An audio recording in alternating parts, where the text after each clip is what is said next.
Welcome. My name is Sue Landay. I'm from Trainer's Warehouse. This is Show and Share. I'm from Trainer's Warehouse. This is Show and Share. And today I have with me Dan Yaman, who is my co-host. And Dan and I have been working together for, I don't know, I think we're in the 25 years or something crazy like that. Dan is head of the company Learningware and has created the product Game Show Pro, which includes three or more. I think there's probably four. There have been 5 or 6 different game shows. And he co-authored a book called I'll Take Learning for 500. And so in addition to having created this great software program for all of us to use to enhance learning, he's also quite skilled and has facilitated tons of games, Jeopardy games, all play games.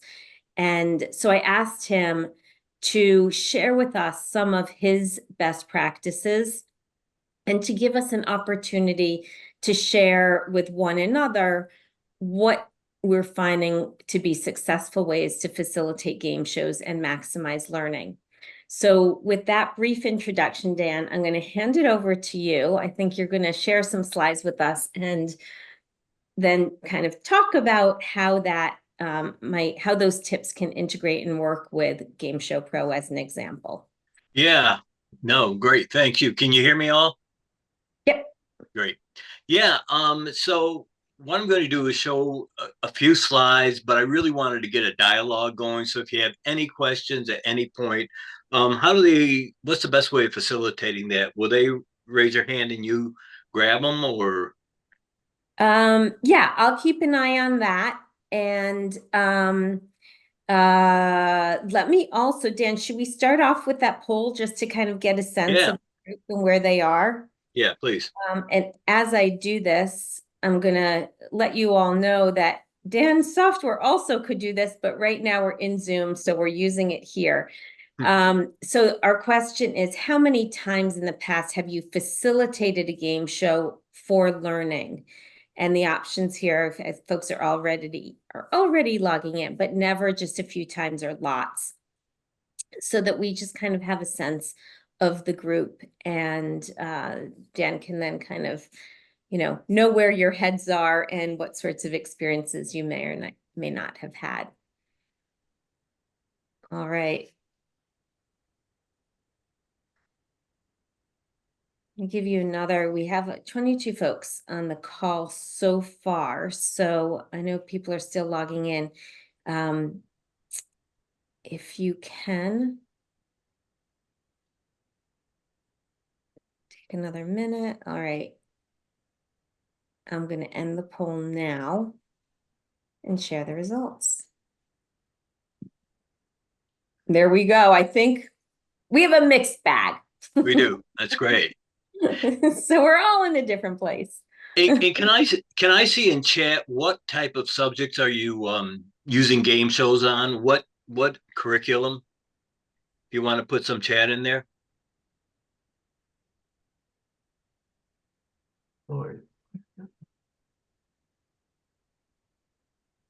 And folks, feel free as well to take yourselves off mute and just kind of share Yeah. verbally. These show and shares are always really informal. I know you don't want to step on each other's toes, so oh, but what a broad range. Yeah, Library, I'll say. environmental, new hire. Police Academy. That's interesting. We do work with Post, um, which is a great group. Management classes. So you got soft skills, you got college, operation, team building events, and corporate simulations. It's great. What I love about this and each of our calls on this in this format is just the breadth of experiences that you all bring. So awesome. Great. Let me share my screen. Thank you for doing that.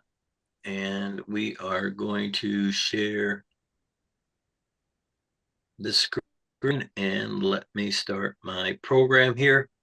So This is not about Game Show Pro, though I will show it to you if you want. But Game Show Pro has been around, as Susan said, for a while, and we really redid it from the ground up during COVID. And during that time, people were trying to figure out how to, engage trainees over the um, Zoom and other things like that. And so Game Show Pro was redesigned so you can do it for both the classroom and over Zoom. In fact, we had a slogan which was "We take the Z's out of Zoom." But the fact is that people love game shows. They have a lot of fun, and it's an amazing training tool. So, as Susan said, I co-wrote the book with Missy Covington. She couldn't be here today, but she is like the expert and a really good writer as well. And you can download the book at learningware.com/book. So, just real briefly, I want to talk about why I think game shows are really effective. I'd like to hear your opinion as well. But the first one is it is engaging. Now, you know, the thing which is a point to make, and that is you cannot ask a question without engaging the brain. Like if I said to you, what state are you in? You're immediately going to start thinking, but I can ask something a little more difficult, like who was the president in 1994? And you immediately start searching for it. So questions, the brain is programmed to answer questions. And game shows are nothing but questions, and therein lies the power of it. It also, and the question is, when they get it right, they reinforce that information. When they get it wrong, it's an opportunity for a trainer to come in and say, this is why it's wrong, and therein lies the instruction. It's also a review without calling it a review. Uh, Everybody does reviews in their training, and it was like, okay, let's review this, or let's do a game show. They have different temperatures and different feelings about it. The third is test preparation. A lot of our trainers who use it find out that when they do a game show ahead of time, they will see test scores increase. And there's probably a reason for that. And that is we know that when people are in an emotional state, they remember more because in an emotional state, the brain is um, producing chemicals, neurochemicals, to help fuse neurons and increase memory. And that's been shown in a lot of studies. And if you do a game show right, it's very fun and very exciting. And therefore, emotions happen. And therefore, people will remember more. Plus, they're hyper focused when you're playing a game show. It's a great preview mechanism. And where it's really good is we do a lot of clients of ours do safety training. And the type of safety training they have to do is something they have to do every single year. And so the construction workers will come in thinking, I've heard this already. And so if they go with a game show and they find out they're getting some things wrong, well, now it's an opportunity for them to learn because the game shows give immediate feedback. The other thing about a preview mechanism is it gets people thinking about what you're talking about just before you talk it. It creates positive emotions, and it's a lot of fun for trainers. Is there anyone with any questions so far? Susan? Nope. Okay. So I'm just going to give you my 5 tips for how to go ahead and do it, and we can open up discussion. But the first tip is vet your questions ahead of time. Um, there was a very funny Jeopardy clip when I forgot his name, but the guy who won all this money, who was the number one, Jennings, was it? Anyone know? Anyways, the question was, God, it was under garden. It was under the category was tool tips, garden tools or tool tips, and the question was um, this tool is also a name for a person of bad character. The one that you And just someone sent, rang in and immediately telling said, them, "Ho." yeah, is I keep talking. Yeah, and he rang in and said ho, and the answer was rake. Now, why I bring this up is sometimes what you think is the right question or the right answer might be wrong, and or they might be interpreted a different way. Mhm. So our recommendation is let someone else hear the questions and see to make sure there's only one answer. Secondly, you got to wear two hats when you're training, and that is the hat of a teacher and a host. And as an instructor, that is where the power is. When the questions are wrong, it's an opportunity for you to instruct. When the questions are right, you can go in deeper in that. And there's a lot of ways of doing that within our software. Practice before you go ahead and do your first training, but that goes without saying. I'm sure you all do that. And also, rather than just looking at it as the something you can do at the end of a training, have the games run throughout the training. In fact, that's so game shows are just a single incident, but when you use them throughout a training, you can create gamification. In other words, having the scores going throughout. So if you create teams and have the teams going into different game shows and you have a running tally board, it just creates a different experience for it. And finally, have fun. Is there anything else? I have a whole bunch of questions. Great, go ahead. All right, but I don't know. Did you have other slides to share? No, I was just hoping for Okay. questions. Go ahead. Okay.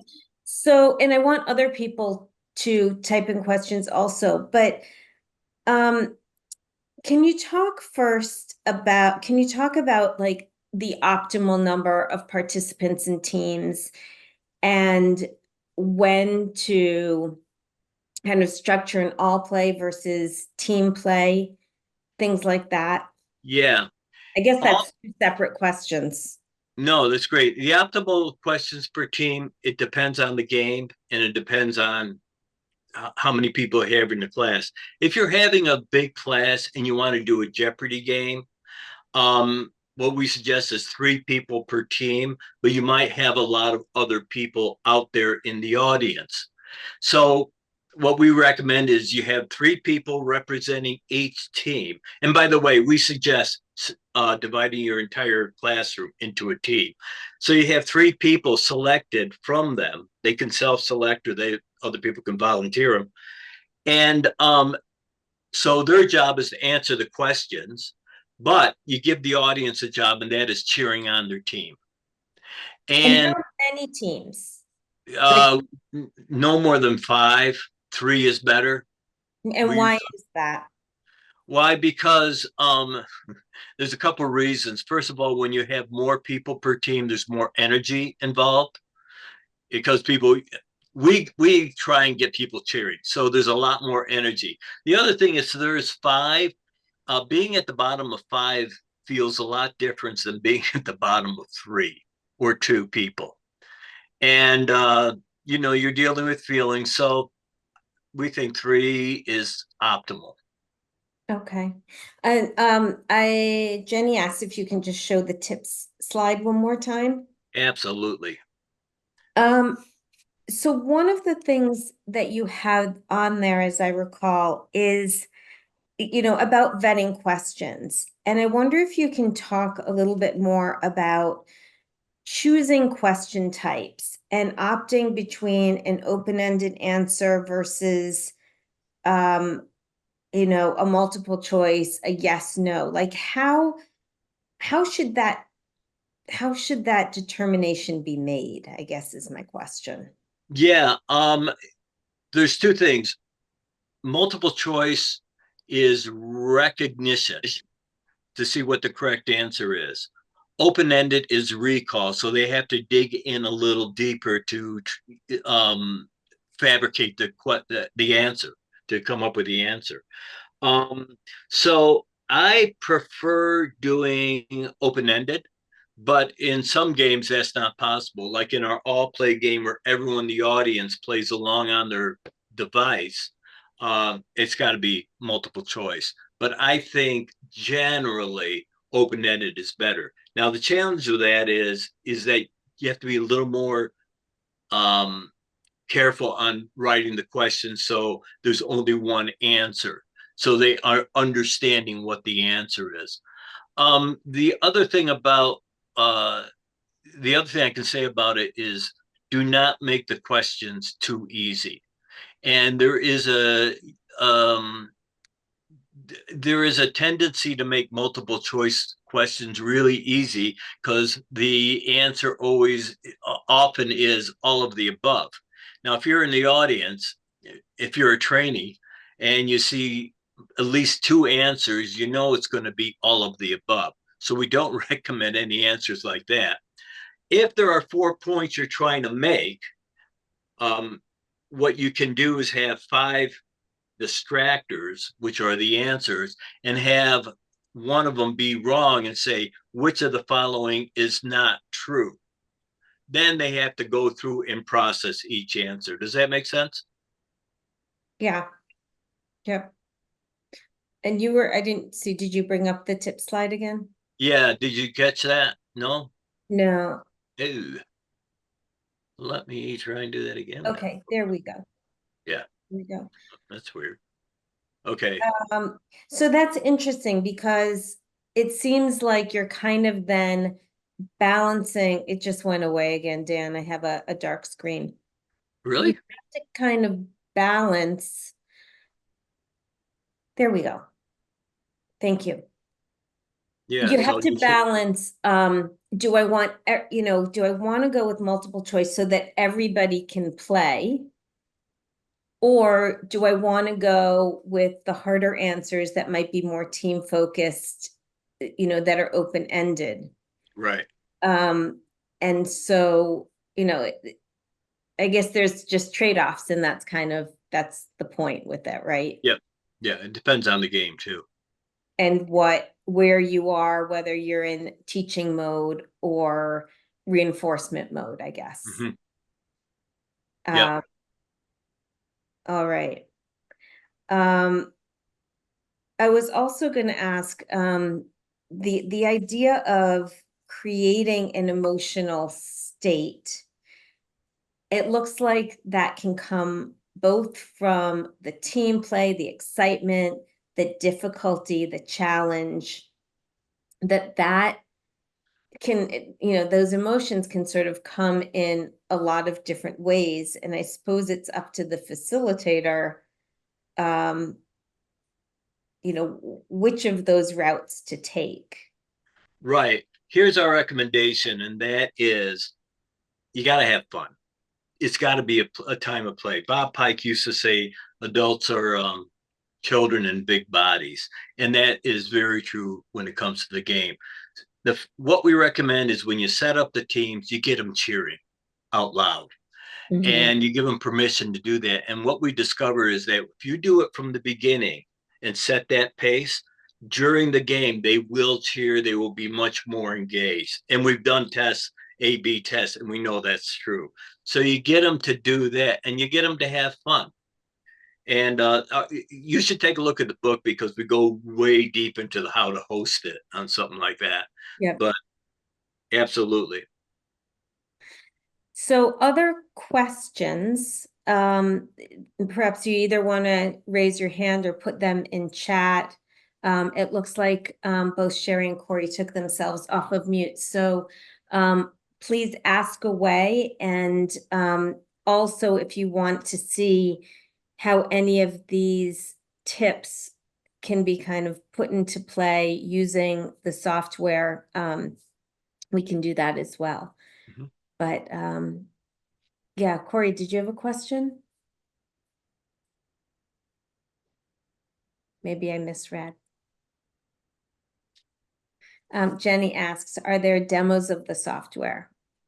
Yes, you can go to learningware.com, but the other thing you can do is I'm happy to give you a complete demo guide to give you a good, step into it. And you can book that through Trainer's Warehouse. Yeah, if you go to the product on the Trainer's Warehouse website, you'll see a link to book a demo right there. But Dan, do you want to open up the software Yeah. while we're on so that we can kind of look at how this kind of happens? Yep. Let me go to Um, Game Show Pro. and again, if any of you have specific questions about how to facilitate this, how to build that excitement. A lot of this, as Dan will show you, is kind of built into the game in terms of like picking team names and the fun of having people pick their own team name or of picking a color so that when the fanfare of the show and the announcement of the team names happens, it creates that excitement for you. So it's not just you as the host having to do all of that work, but the software adds some of that excitement as well. Yeah. Let me show you how to. I'm going to give you a real quick overview, and then we're going to play a game. And let me see. You can model for us. Yeah. Thank you.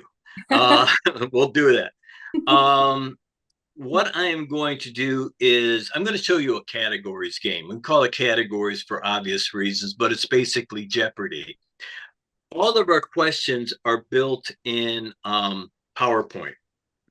And I'll quickly show you that, and it opens up the template. So this would be for category one. I'm going to type in a question. Why did the chicken cross the road? And the answer is to get to the other side. Has that one been vetted? I don't know. Well, yeah, there's probably this. See, this is Teasing. not a good question. Great point. Now, if you wanted to do and add a picture of a chicken, you can go ahead and click on, we got these different templates, and now I could drop and paste a chicken in there. So once you get all the questions created, you export them into a format that Game Show Pro can understand. And we're going to go right now into the Jeopardy game. Okay. So we're going to create a new game. It's going to be called Categories. We'll just save it. And we're going to use sample questions. In our software, we built in some sample trivia questions. So if you didn't have a chance and you wanted to learn how to use the software and you didn't have a chance to create your questions yet, you can do it that way.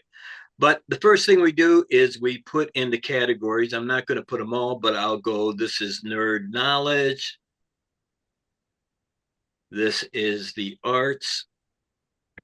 This is Do you try sports and to so make on. the categories while you're doing that? Do you try to make the categories kind of tricky, or can it be straightforward of what they're going to get in there? Like, is there any recommendation or tip? I wouldn't, you know what, you can make them cute, but I wouldn't make them tricky because there's one more level of processing people have to think into. So, like nerd knowledge, this is all about computer stuff, is about as tricky as I go. Well, that And also this, makes it probably easier for the facilitator not to add that level because it's oh, I probably just realized I wasn't sharing my screen, was I? no, you're good. We see it. Oh, you do? Okay, great. You still see it? Yep. Yeah, cool, good. I've I've done that, gone all the way through, and it's like, oh crap, I don't have my screen sharing, but you can see it now, right? Yes. Okay, good. Here's where you put your teams in. So we'll go with teams. We can go north, south, and this is about as boring as it gets. But hold But on. Right you now can we're do it. seeing the questions, not the teams. Right? Is that for you guys? There we go. Good. Okay, cool. Yeah, right. North, south, and west. Okay. And a great thing is you go to ChatGPT and you say, "Hey, I'm doing a game show for this type of people. Give me some team names," and it will come up with some amazing names. We did one for a plumbing company, and the best name that they came up with was Ducks Dynasty, DUCTS. I thought that was brilliant. It's also scary that it came up with that.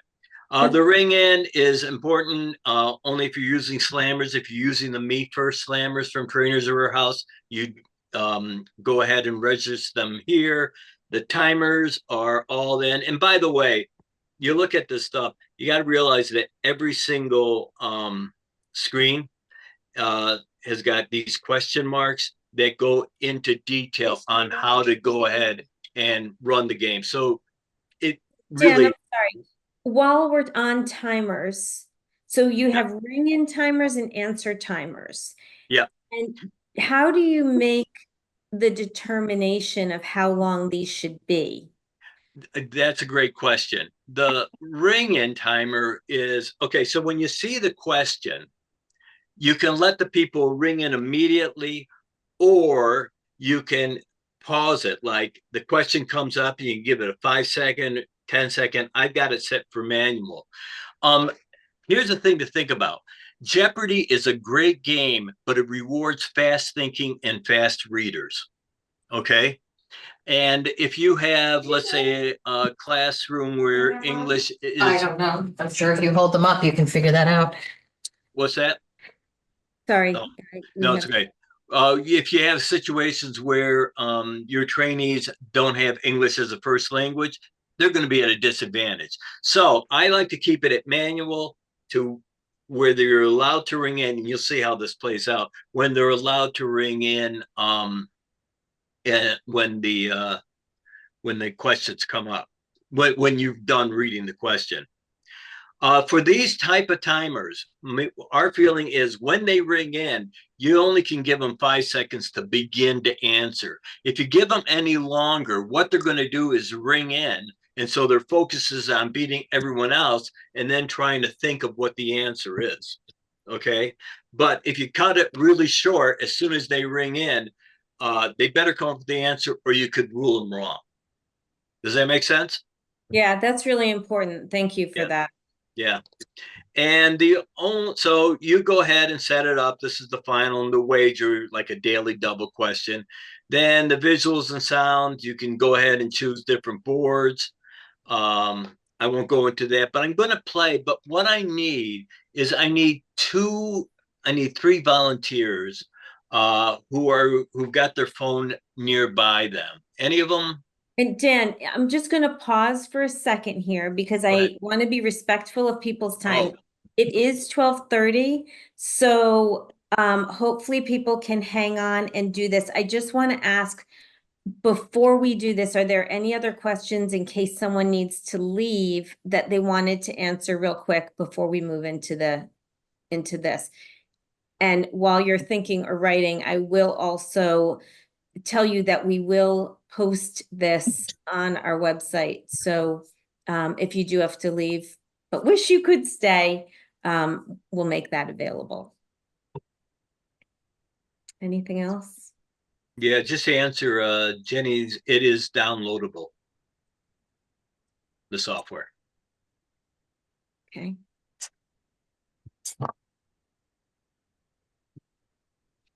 All right. Francie, anything else on for you?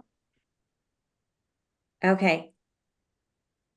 All right, who's willing to kind of raise their hand? And I'll be one of the three.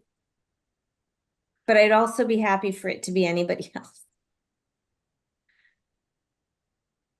Okay, so great. Susan will be a north. Who's going to be south?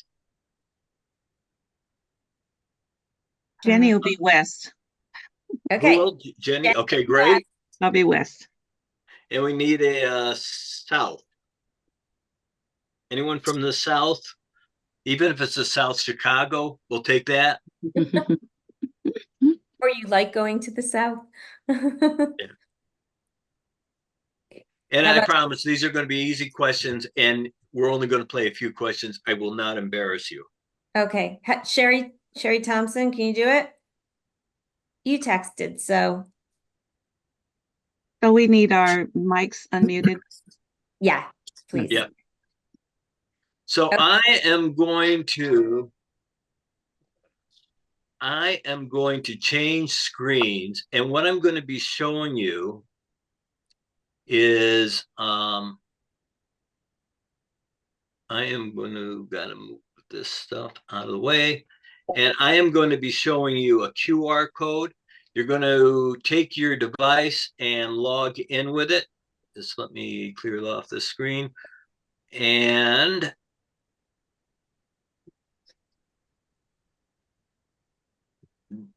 I'm sharing the screen right now.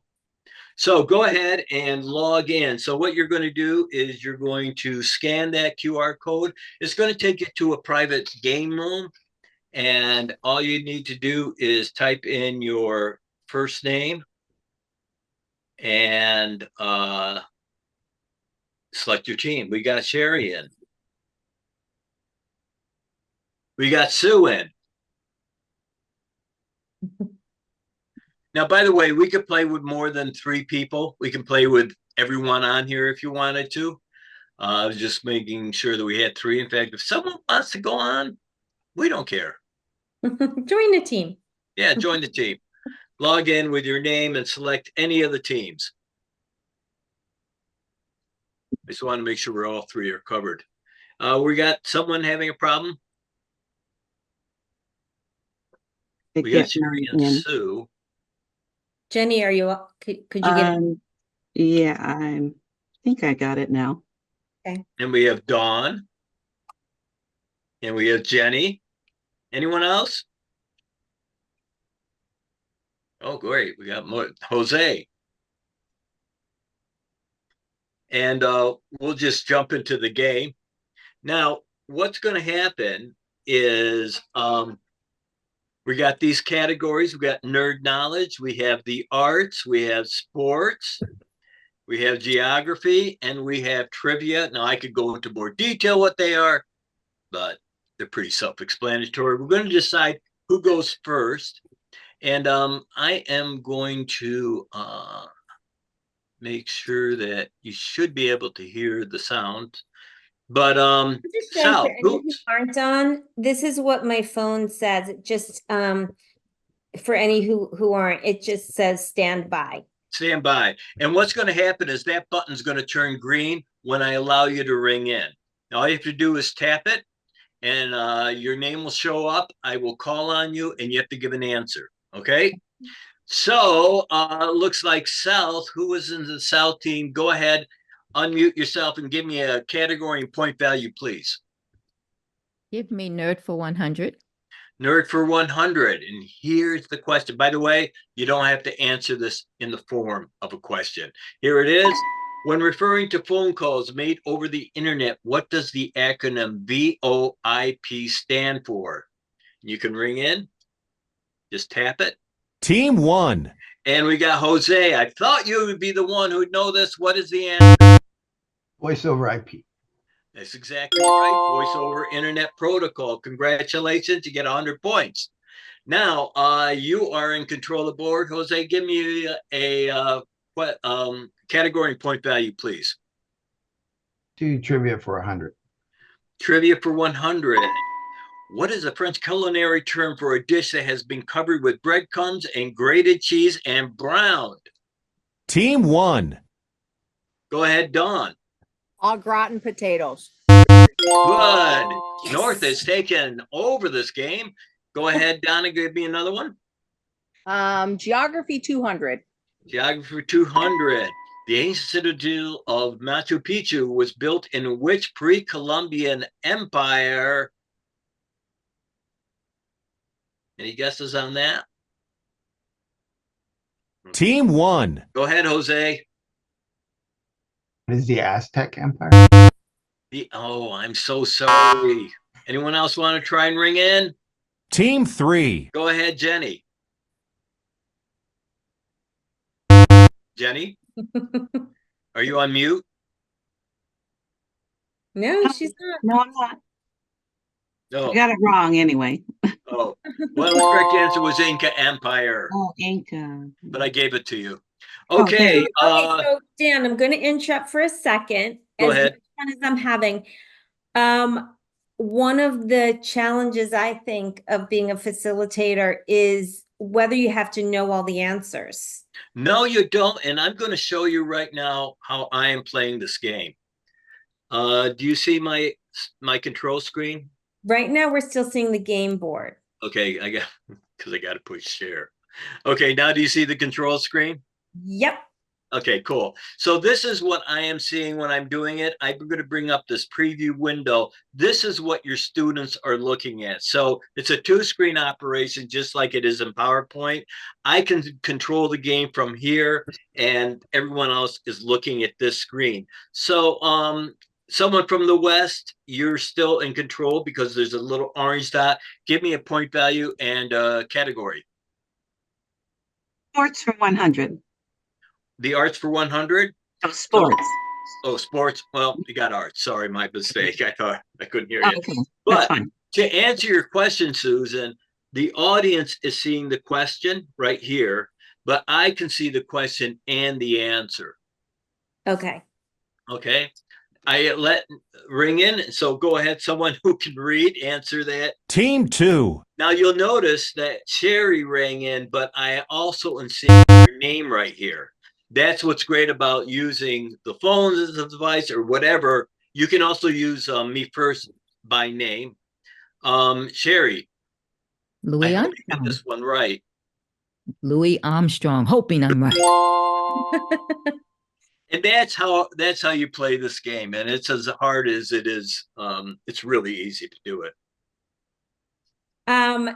So let's say you're running out of time and you can't get through all of the questions. At what point or how do you communicate with your group that perhaps you need to end the game prematurely, or how do you kind of give it a good wrap? I guess they do that on TV and they say, they end with the daily double or something like, or not a daily, they end with a handwritten question, right? Yep, the final question. And in Game Show Pro, you can just click right here and immediately go to the final question.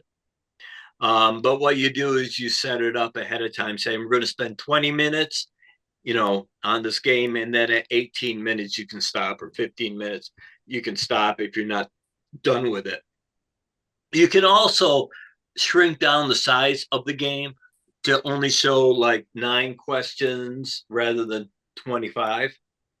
And any variation between that. So So one of the challenges I could also envision if you're using this to share content is that sometimes as a trainer you want to do something, you want to share stuff in a more linear format, or there's a way to kind of build the story of what you're sharing. How do I think about that with Game Show Pro or a Jeopardy game where it's more random and anything could come up? And I can imagine that could be a little bit challenging. right. Here's the thing. In any game that you take from TV, you can create your own rules. And so you could go ahead and say, we're going to just go through nerd knowledge, and you are the person selecting the question. You don't have to let the other team go and direct where they're going to take it from. You follow what I mean? So I could just You say, pick the question instead of yeah, asking someone else. exactly. And you Okay. could run down the nerd knowledge, and then you can go down the arts or however you want to do it. The other thing you can do, and this happens in sales, if anybody doing sales training, you might notice their tendency to go really, really big. Like, I'll take nerd knowledge for 500 is the first question they'll ask, because their idea is they want to jump out front. But the problem with that is either they're going to be so far in the lead, no one can catch up, or they can be so deep in the hole that they lose all hope. What you can say is, you give me the category and I'm going to select what number that is. You follow what I mean? So Yeah. instead of saying sports for 300, you go, I like sports, and you just go 100 to, and go down that way. So you have, as the facilitator, can kind of control that. Yep. You can control the amount of time for responding, the amount of time to ring in. So you basically have those tools at your disposal to Yep. make sure that you don't have people just buzzing in too early, or the same team answering all the time, or whatever. Mm-hmm. Yep. If they got the question wrong, does it go in the negative? I think we missed some, but I didn't see a negative. Maybe I missed it. But you came back. Now I'll show you how it does it. Hooper claimed I'm the greatest after defeating Sonny Liston. Anyone want to try it? Oh, Muhammad Ali. Yeah, okay. Team 2. So this is right, but I could also click wrong, and if it's wrong, it would go down. Oh, it'd be negative? Yeah. Hmm. Yeah, you were at 100. It was a 100 point Oh, okay. question, so it went Yeah, from I'll give you 100 another to one. So let's say Team 2. and you're wrong, it goes down. I see. Okay, And thank by you. the way, while the ring-in timer is coming in, someone else could, if they wanted to, ring it just like they do. And then what happened was the ring-in timer ended, so show the correct answer. So, sorry, my last question. I know we're way over here. What if it is always one team that's answering everything? And as a facilitator, you kind of are like, whether they are fast thinking or, what would be the strategy to kind of bring more people into the game? Yeah, that's always going to happen. That's why you sort of want to think about how you're going to do the team, which is why we suggest teams. And what we would recommend is if you got a lot of newbies and you got some senior people, mix them together. You know what I mean? Okay. The other, the thing is also, if that happens, you can do extra credit. Okay, so you go to, the correct answer was Mississippi, and you could go to another team and say, okay, for 100 points, where does the Mississippi start? And build on that question, but giving the other team a chance to score points. Got it. Got it. Thank you. I feel like I've been asking a lot of questions, so thank you. Let me hand it to the group also and see if there's anyone else who has a question here. Sherry has asked, are there other game formats like Family Feud? There is Family Feud. There is an all-play game, which everybody plays along, answering questions. And we got a fourth game out called Right, Wrong, Pen, which is really an open source. You can go ahead and design a game how you want it. And it's great for doing soft skills. It's great for doing sales training. You can train anything with it. Yeah, I would also say that, Dan and I both know that there are other game show software programs on the market. There are things that people have, put together in PowerPoint. There are lots that are lots less expensive. That said, all of these facilitation techniques that we've been talking about are kind of built into the mechanics of the game. So whether it's timers, whether it's thinking about how you want to ask questions, the fact that Game Show Pro has the ability to structure that for you and build in also some of like the energy and the fanfare, you kind of get what you're paying for. So, yes, you can take all of the stuff that we've talked about today, find something off the rack. And if that suits your needs, terrific. And, if at some point you need something to kind of have stepped up the level of professionalism or control, or you're running into problems, I think that there's a good argument to kind of, to use a tool like Game Show Pro. So. And if anybody wants a one-on-one demonstration, it's I'll just demonstrate it. It's stress-free, it's fun. Yeah.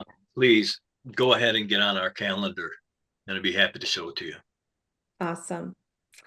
Well, with that, Dan, I think I want to say thank you to you for sharing tips and pulling all of this stuff together for us. Thanks for the group for participating. We'll stay on a little bit longer, but I just wanted to share my thanks with you today. Thank you.